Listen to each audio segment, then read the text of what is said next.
tema que nós vamos falar hoje é sobre a quaresma. A quaresma, o tempo da quaresma, né?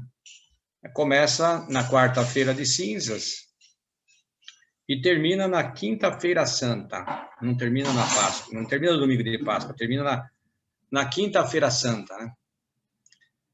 O que são as cinzas que nós recebemos no dia da quarta-feira de cinzas? Da onde vêm essas cinzas? Essas cinzas vêm é a queima dos ramos do domingo de Ramos do ano passado.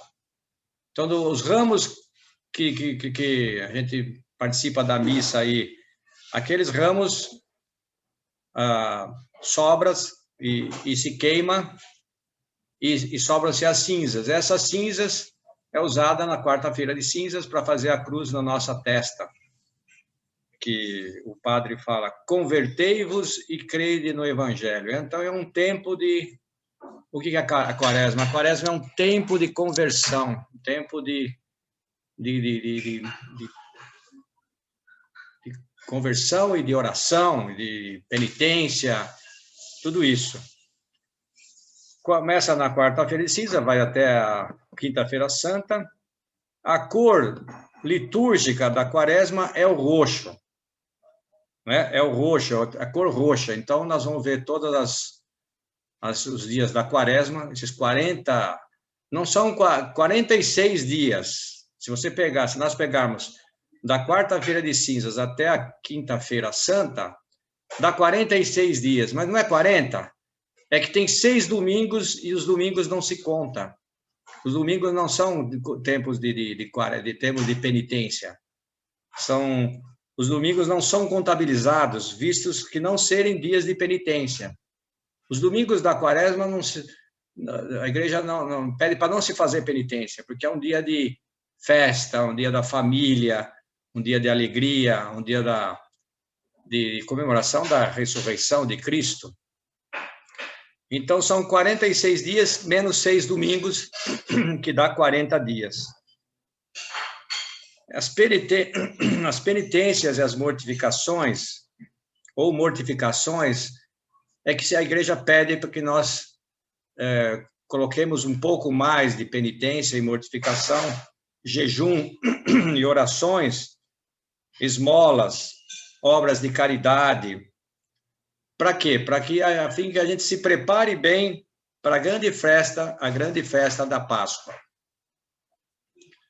Então, é um tempo por isso que é um tempo de conversão, um tempo que a gente deve se converter, deve se aproximar mais. A igreja usa esses tempos litúrgicos, como o Advento, o Natal, a Quaresma, a Páscoa e outros tempos aí, por exemplo, Corpus Christi, para que a gente lembre que Deus está aí, que Deus quer que a gente se aproxime dele.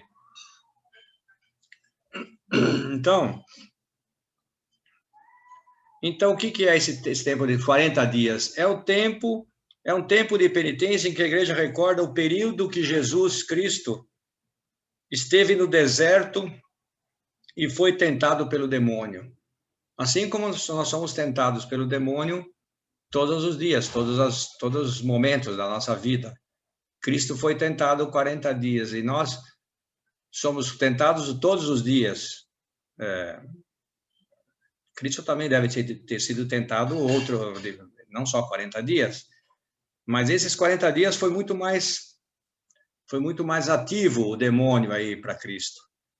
Então, nós temos esses 40 dias para a gente procurar se aproximar mais de Deus. No momento que a gente tem que parar e repensar na nossa vida, o que nós fazemos aqui no mundo, né? Quaresma significa um tempo de preparação e de mudança. Nós temos que procurar nos mudar, nos transformar, preparar para a grande festa da Páscoa, que é o grande festa do catolicismo. O Natal não é a grande festa. A grande festa é a ressurreição, que Jesus veio nos redimir dos nossos pecados, veio nos dizer que veio ficar definitivamente conosco na ressurreição. Podemos fazer também às sextas-feiras, nesse tempo da quaresma, as vias sacras. As vias sacras, toda a igreja tem aqueles 14 quadros, 14 estações da via sacra. Da primeira estação até a 14ª, nós podemos ir rezando, relembrando esse tempo que Cristo sofreu, toda aquela paixão de Cristo, aquele sofrimento. Todos nós vimos o filme aí do Mel Gibson, né? Então, quer dizer, o que ele sofreu, a gente até chorou. Acho que eu lembro que todos nós choramos quando vimos aquilo, aquele sofrimento de Cristo. E a gente não tem, às vezes, tempo para Deus, porque todo esse sofrimento que ele teve por nós devemos, principalmente nesse tempo da quaresma, devolver isso, né? Devolver isso para ele, com amor, com sacrifício, com penitência, com obras, com mudança de comportamento, luta interior. E Sexta-feira Santa é o único dia, não sei se vocês sabem, é o único dia que não tem missa. Se vocês... eu quero assistir a missa na Sexta-feira Santa, não existe missa, porque Cristo morreu, é o dia que Cristo morreu. Então, o dia que ele é pregado na cruz, não há missa. Mas e o que tem na igreja, então? É um ofício. É um ofício, não há consagração. Não existe a consagração na missa. Existe todo um ofício da igreja, que a gente participa, que comunga, mas a hóstia consagrada foi guardada na quinta-feira, na missa dos lava-pés. Então, a hóstias são guardadas separadamente do sacrário, é num outro local, para que na sexta-feira a gente comungue, mas não há consagração na sexta-feira. Então, é o único dia. Na quinta-feira, a última missa é o lava-pés, é a missa dos lava-pés dos apóstolos, dos 12 apóstolos, a representação dos 12 apóstolos, que somos nós, e que nós também devemos ser humildes como Cristo, de lavar os pés dos outros. O sábado, a missa, porque Cristo já começa a ressuscitar no sábado à noite, ele já ressuscitou, já está ressuscitando já. Então, a missa do sábado à noite é a missa do sábado, aleluia, e a missa das luzes. Não sei se todos tiveram a oportunidade de ir na missa do sábado à noite. Por que então se apaga as luzes da igreja e todo mundo acende uma vela? O que quer dizer essa vela? Nasceu o Cristo, nasceu a luz na nossa vida, a luz de Cristo que vem nos iluminar, vem iluminar nossa vida, nosso caminho, a nossa família. Então, a gente estando próximo de Cristo, estando junto dele na ressurreição, isso quer dizer que nós teremos a luz dele e vai iluminar nossos caminhos. E é isso que a gente precisa. A gente precisa dessa luz de Deus, luz de Cristo na nossa vida, para ter uma vida feliz. Então, começa a quaresma na quarta-feira de cinzas, quarta-feira que vem, tempo de penitência e renovação interior. Tem que ter uma renovação interior. Nós temos que procurar nos renovar. Não é simplesmente fazer algumas... Na sexta-feira não como carne, na sexta-feira santa eu encho a pança de bacalhoada. Isso não quer dizer penitência. Muitas pessoas não comem nem carne, às vezes, então não é penitência nenhuma não comer carne. O que é essa renovação interior? É uma renovação do egoísmo, da vaidade, do orgulho nosso, e quebrando isso na quaresma. E a liturgia da igreja convida-nos com insistência a purificar a nossa alma e recomeçar novamente. Se estamos como o filho pródigo, que estamos afastados de Deus, é o momento de recomeçar. É a parábola do filho pródigo. na quaresma, retornar à igreja, aos sacramentos, à confissão, né?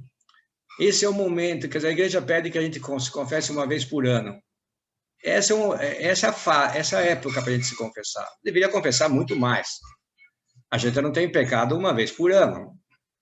A gente tem pecado todos os momentos, de imaginação, de egoísmo, de vaidade, de querer se aparecer, querer ser não levar desaforo para casa, de fofoca, tudo isso é pecados veniais, não são pecados mortais.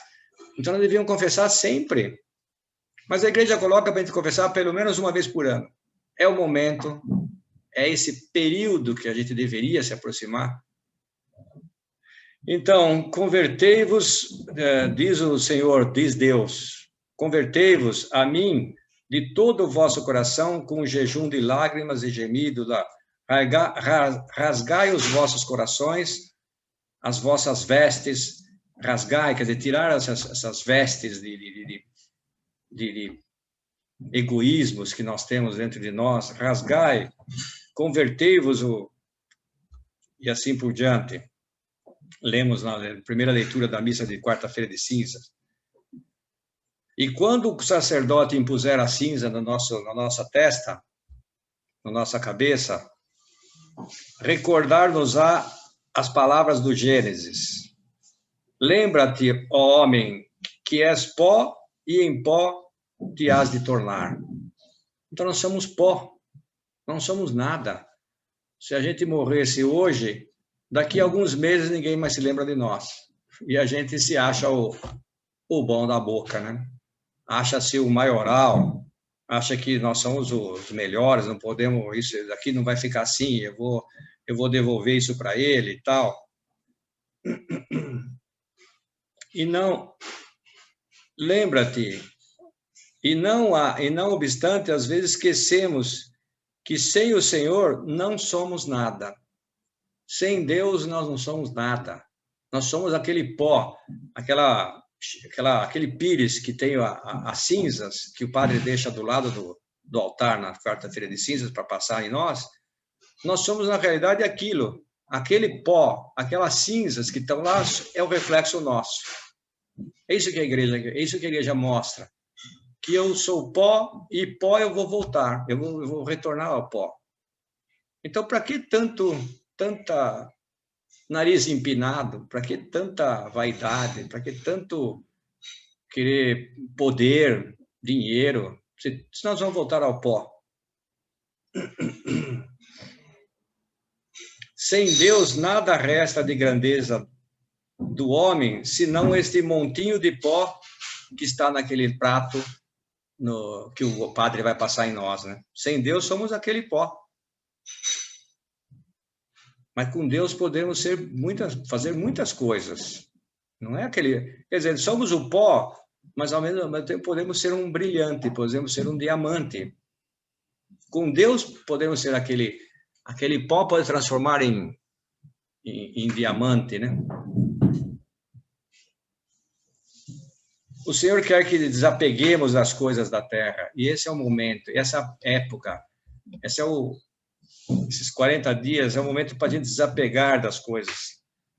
Procurar se desapegar cada vez mais. Mas é difícil, não é fácil.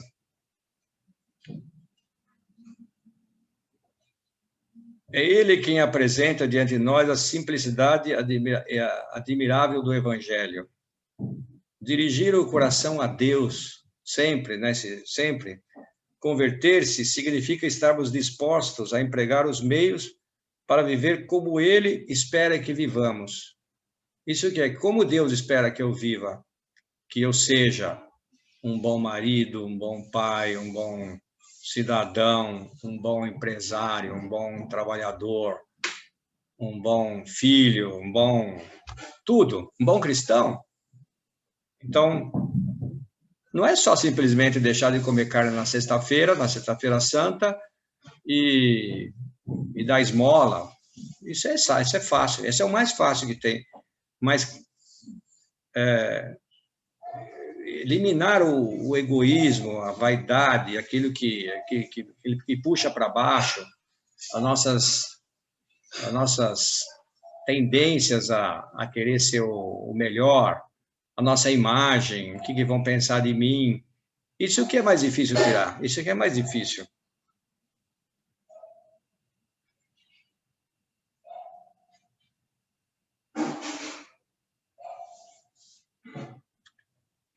Eu reconheço a minha iniquidade e tenho sempre diante de mim o meu pecado.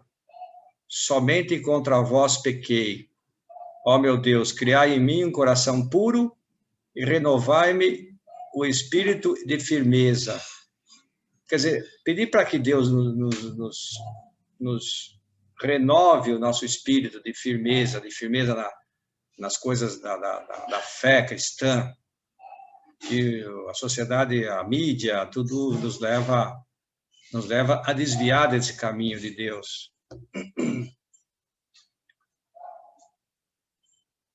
O Senhor também nos pede, hoje, nesse tempo da Quaresma, um sacrifício especial, a abstinência, o jejum, o espírito de mortificação, de não comer carne na sexta-feira. Mas para muitos que não comem carne, não é sacrifício nenhum fazer isso, né? Mas às vezes enche o bucho de bacalhoada, por exemplo. Não é mortificação nenhuma, não é penitência nenhuma fazer isso. A pessoa adora comer aquilo, então ele não comeu carne, mas quer dizer, fazer essa penitência é oferecer a Deus, vou comer um pouco menos disso. Em vez de tomar, nesse dia não vou tomar cerveja, nesse dia não vou comer doce, pode comer doce, vou comer um pouco menos. Quer dizer, fazer coisas que aquilo que a gente gosta e que é difícil cortar. Eu vou rezar mais, naquele dia eu vou rezar o terço, coisas que eu não estou, quer dizer, coisas que me custam, não coisas que eu adoro comer. Eu adoro comer sei lá, uma lasanha de queijo, eu me empanturro disso e falo, bom, hoje eu fiz penitência. No fundo nós adoramos comer aquilo. Então, o desprendimento das coisas materiais também, desapegar um pouco dos bens materiais. Também a fonte da mortificação, da penitência, do sacrifício, está principalmente nesse trabalho. Na realidade, o trabalho, por exemplo, já é o momento de a gente poder colocar algumas mortificações. Por exemplo, nos pormenores de ordem das nossas coisas, a ordem, a pontualidade com que começamos o nosso dia, com que acordamos, já vai eliminando um pouco a preguiça, né? Se eu tenho aquela preguiça dorme mais 10 minutos, mais 10, mais 10, perco, é chamado um minuto heróico, né? É um minuto heróico para levantar, todo dia é um sacrifício para levantar, né? Então, essas são as coisas que custam para nós. E aí vem o sacrifício que nós podemos colocar isso para Deus, oferecer isso para Deus. Depois também na convivência com os amigos, com os colegas, com os familiares, saber não ser ranzinza, não ficar enchendo o saco das pessoas, não ficar sendo o estrelinha, querer ser o melhor. Mas o nosso egoísmo também, como que eu posso modificar o meu egoísmo? Somos egoístas, né? Mortificação também, que não mortifiquem os outros. Quer dizer, eu vou fazer a mortificação, eu vou não comer doce, não precisa. Eu vou fazer esse propósito, não é que todo mundo não tem. Em casa ninguém come doce aqui, hoje eu vou colocar ordem aqui. Não é isso, né? Eu tenho que fazer o meu propósito e eu tenho que cumprir, não os outros. Não podemos deixar passar esse tempo de fomentar na alma um desejo profundo e eficaz de uma vez mais para Deus, como o filho pródigo, como eu já dizia, de voltar a Deus, de voltar a repensar, a pedir. Se eu tenho uma mágoa de alguém, é momento, é a época da gente rever isso e confessar e falar com a pessoa, falar, olha, eu queria te pedir perdão, pedir desculpa, É muito difícil fazer isso. Isso é que custa. Se tem uma mágoa, se tem uma coisa que está guardada, uma coisa que está me incomodando, não, isso aqui ele vai morrer com aquilo. Isso que devemos confessar, isso que devemos levar a Deus. Voltar para Deus de todo o coração. E não é fácil, porque nós somos humanos, nós temos essa tendência humana de ficar achando que nós somos os corretos. A nossa imagem, o que vão pensar de mim, o que será que vão... Isso a gente se pega toda hora fazendo isso, né? Quando algum de nós reconhece estar triste, deve pensar, é que não estou suficientemente perto de Cristo. Quando vem muita tristeza, se vem um dia, tudo bem, a gente levantou com o pé esquerdo, mas se tem muitos dias assim, é porque nós estamos longe de Deus. O mesmo deve pensar quando reconhece em si uma clara tendência do mau humor, né? Estamos sempre de mau humor. Tem coisa errada, irritação, tudo nos irrita. Ira, ficamos com raiva. É falta de Deus. É questão de se aproximar mais de Deus. E quem se aproxima mais de Deus vê os defeitos a gente vê os nossos, a gente reconhece os defeitos e a gente vai mudando, vai tentando, porque aí está a mortificação, de eu mudar aquilo que eu reconheço que é um defeito. Então, se Deus faz eu enxergar que aquilo é um defeito, que eu me irrito toda hora, eu falo, bom, então eu tenho que mudar meu humor, porque a esposa não tem que ficar me aguentando. Então, Deus vai fazendo a gente enxergar que a gente tem que mudar, porque os outros não tem que ficar aguentando tudo isso. Em Cristo encontramos sempre o remédio para uma possível tibieza. Tibieza, não és frio nem quente, és morno. Pessoas, hoje o padre falava na missa, eu acho que tibieza é a pessoa insossa, ele falava. Ele não falava disso, mas eu traduzi para isso. A pessoa que não tem sabor. Nossa vida não tem sabor. É uma pessoa tíbia. Não tem tempero. Não. A comida está sem tempero.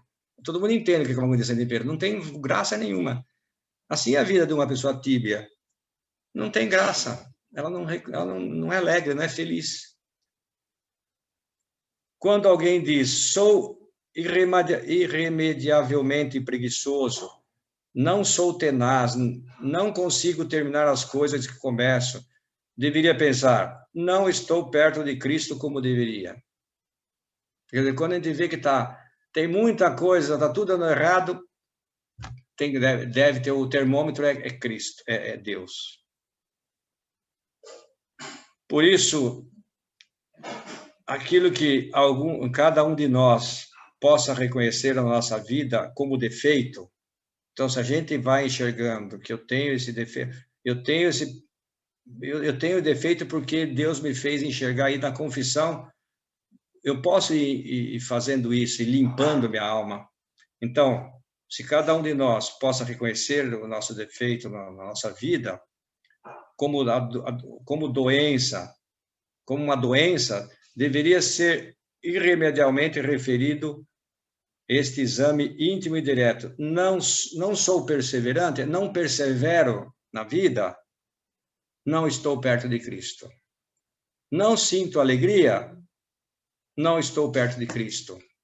Então, são perguntas que nós podemos fazer. E aí está o exame de consciência para a gente poder fazer uma boa confissão. Vou deixar de pensar que a culpa é do trabalho, é dos outros, a culpa é sempre dos outros. Tem um ponto de caminho que diz, teu maior inimigo és tu mesmo. E muita gente coloca defeito nos outros.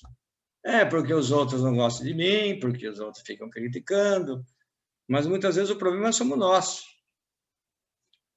A culpa íntima é do fato de eu não estar perto de Cristo. Tudo isso é porque eu não estou perto de Deus. E aí foi um problema no governo, foi um problema na sociedade, foi um problema no professor, problema no patrão, no empregado, problema em todo mundo, menos em mim. Eu não. Eu estou tudo bem. Então, para ir terminando, então Cristo nos está dizendo todo momento, volta, Sérgio, volta, fulano, fulana, voltai-vos para mim de todo o coração, é tempo de você voltar, é o filho pródigo. E a gente às vezes fala, tá bom, depois eu penso nisso, e a gente vai, passa um ano de novo, mas tudo bem, se esquece de novo, recomeça de novo. Então, para que a gente vá já terminando a falar sobre esse tema, é um tempo muito bacana, muito importante para pessoas que querem ser um pouco mais felizes. Se já somos felizes, vamos ser mais ainda. Tempo para que cada um se sinta urgido por Jesus Cristo, para que os que alguma vez se sentiram inclinados a adiar esta decisão, saibam que este chegou o momento, que é a Quaresma. A Quaresma é isso. Chegou o momento para eu começar a rever minha vida. Para que os que não estão dominados pelo pessimismo, pensando que os seus defeitos não têm remédio, saibam que chegou o momento e começa a Quaresma na quarta-feira e vamos encará-la como um tempo de verdadeira mudança e um tempo de verdadeira esperança. Esperança é uma das virtudes teologais, né? Fé, esperança e caridade. Então, se a gente tem essas virtudes, se a gente está próximo de Deus, a gente tem a fé, a esperança e a caridade. E a esperança é a virtude que faz a gente esperar que amanhã será melhor. Seremos melhores cristãos, melhores filhos. E sejamos fiéis a Deus, que também seremos pessoas mais felizes, que é isso que importa na nossa vida. Ok? Então é isso.